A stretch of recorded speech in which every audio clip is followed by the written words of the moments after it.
Hi, I'm Suzi Click, and I'm a designer of artisan apparel and accessories, and I'd like to show you my work, but first I'd like to tell you a little bit about my inspiration. So we're starting here in my house in what I call the goddess room. I start my day surrounded by a lot of color, texture, and women power. As you can see, I'm a collector, and this is my collection of folk art that is mostly religious art that was inspired by the Virgin of Guadalupe.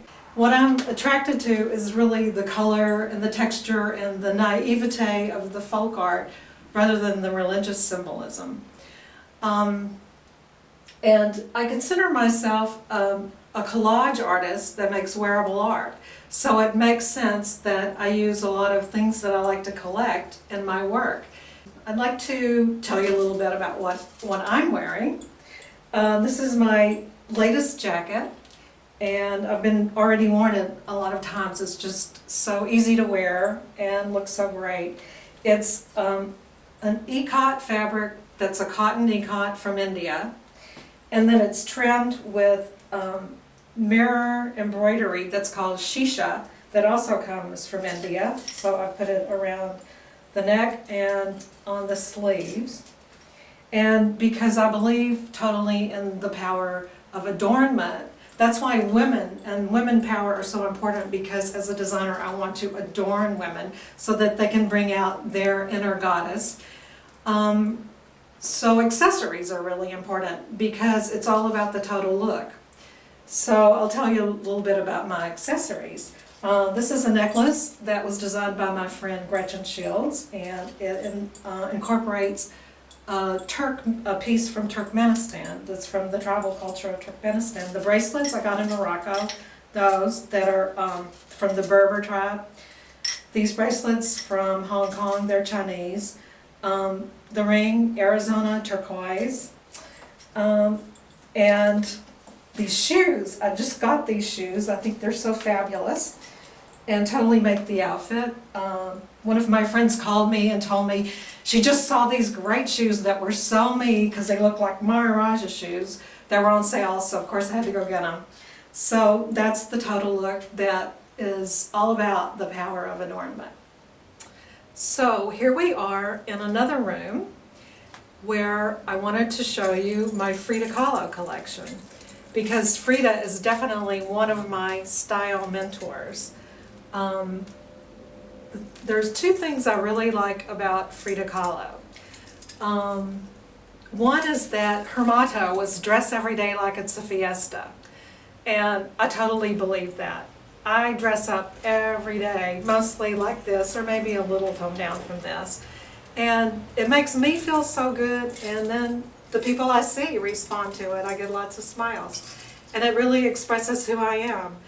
And I believe all women should adorn themselves to express who they are.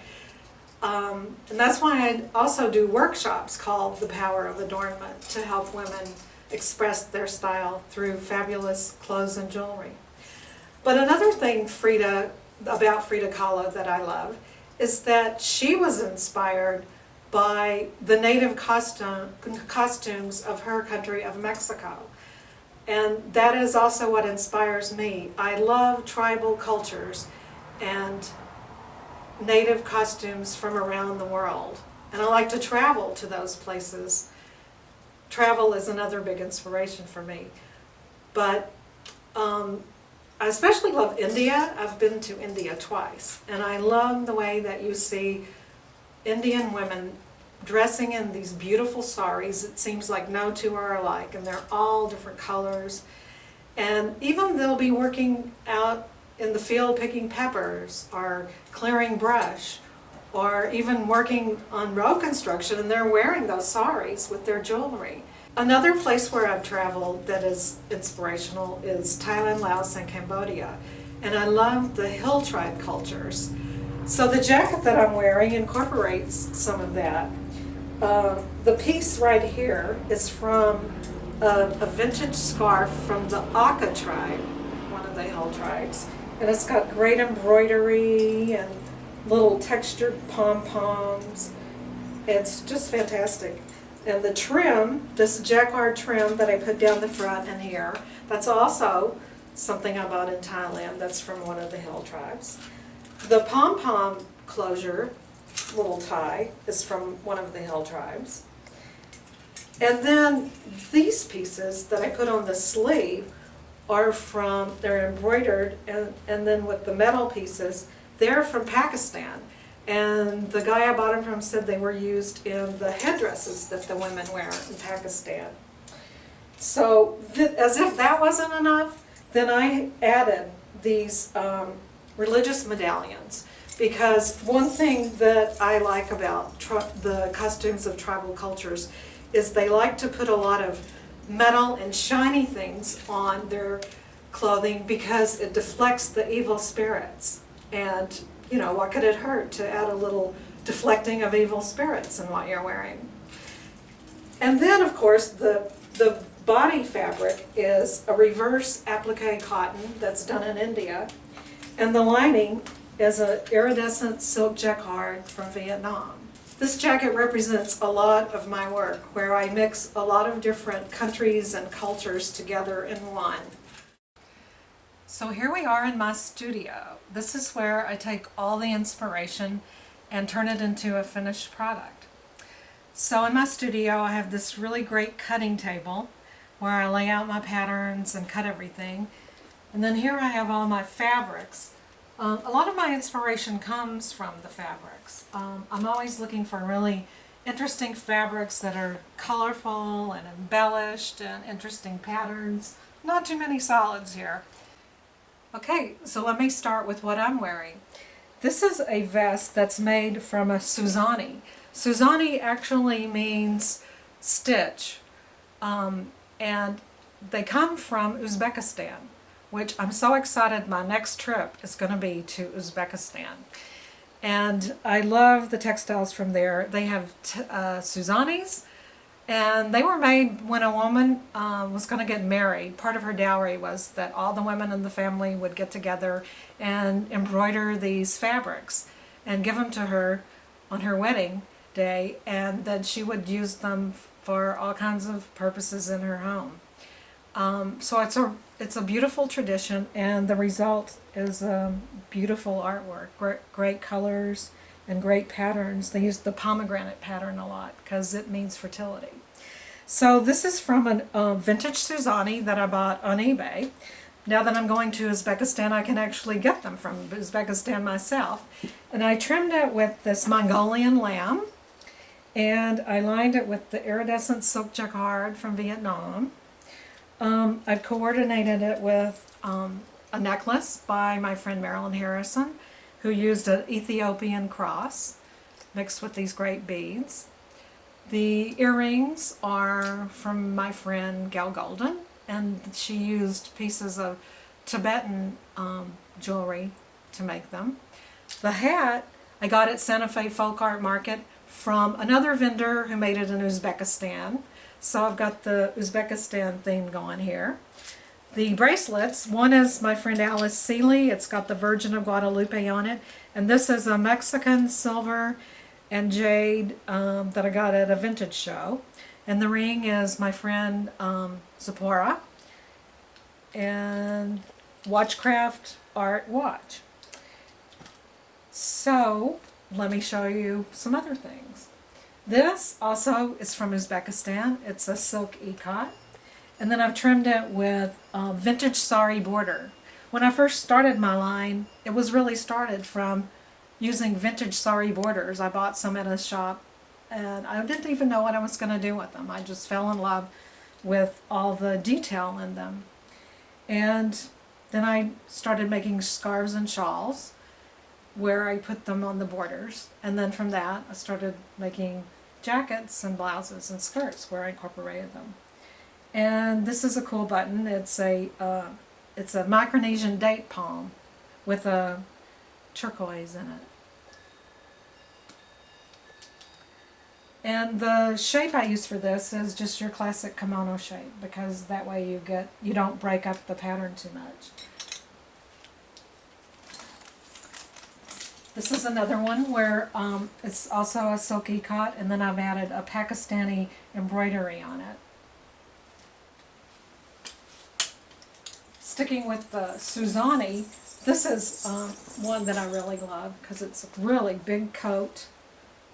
And I put this faux fur trim on it. Look at the back of this. Isn't that fabulous? This is kind of more of a traditional color of Suzi's. You see this color combo a lot.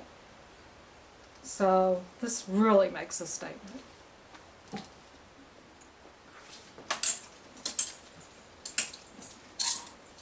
This jacket, or this vest, also has Mongolian lamb trim on it. And the fabric is from some scarves that I bought in Morocco.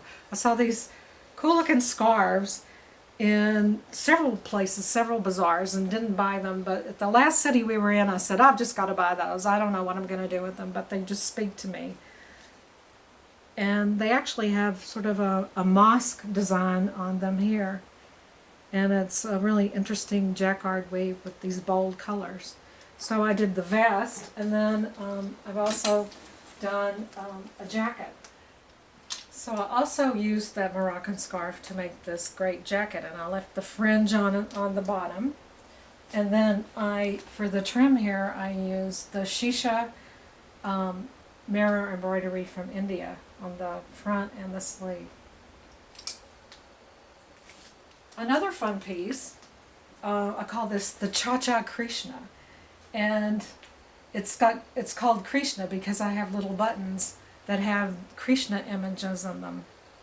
And then I've combined it with this vintage Indian embroidery, and this is a silk charmeuse batik from Indonesia, and then a couple of different prints for ruffles on the bottom and the sleeve. Another variation of that pattern is this one, and I've used Virgin of Guadalupe buttons. And this is a embroidery called Kanta that comes from India. It's all hand stitched. And then I've added this interesting little denim trim with beads and shells. And then a crinkle silk print and a couple of other little silk chiffon prints. This is another new one that's a little more basic, but another inspiration are fashions from the 1920s and Paul Poiret. And this reminds me a little bit of something he would do because of the shape and the femininity. And it's a crinkle silk chiffon with purple Dvore velvet dots. And then I found this really great faux fur trim to go on it. So not everything is totally ethnic and tribal looking. I do some things that are a little more toned down and a little more feminine. And the last thing I want to show you is modeled by my great friend, my dear friend Claudia. This is, it's a shibori dyed silk chiffon, and it was a scarf that I bought. It's done in India. It's a print and a shibori. And then I added this great tulle trim that has beads and wooden pieces. And it's just a simple kind of long tunic shape, which looks great on Claudia because she looks great in everything. I love the fabric. I love the way it drapes. And there's so much you can do with this. It sort of has like a real kind of 20s feel to it now. Yeah, it does. But then you can, you know, when it was cooler out, I kind of belted it up like this with a little heel. It just feels weightless, and I think it's beautiful. Thank you, Suzi. You're welcome. Thank you for wearing it so well. That's what's so great about what I do, is my clothes come alive when I see them on people. Oh. And that's what it's all about, is making people happy. So the way I work is I do a lot of craft shows. You can see my work and buy it at the craft shows that I do, and I give notices of those on my website. But if you want something made just for you, you can contact me through my website and I can work with you. Just let me know and I will adorn you.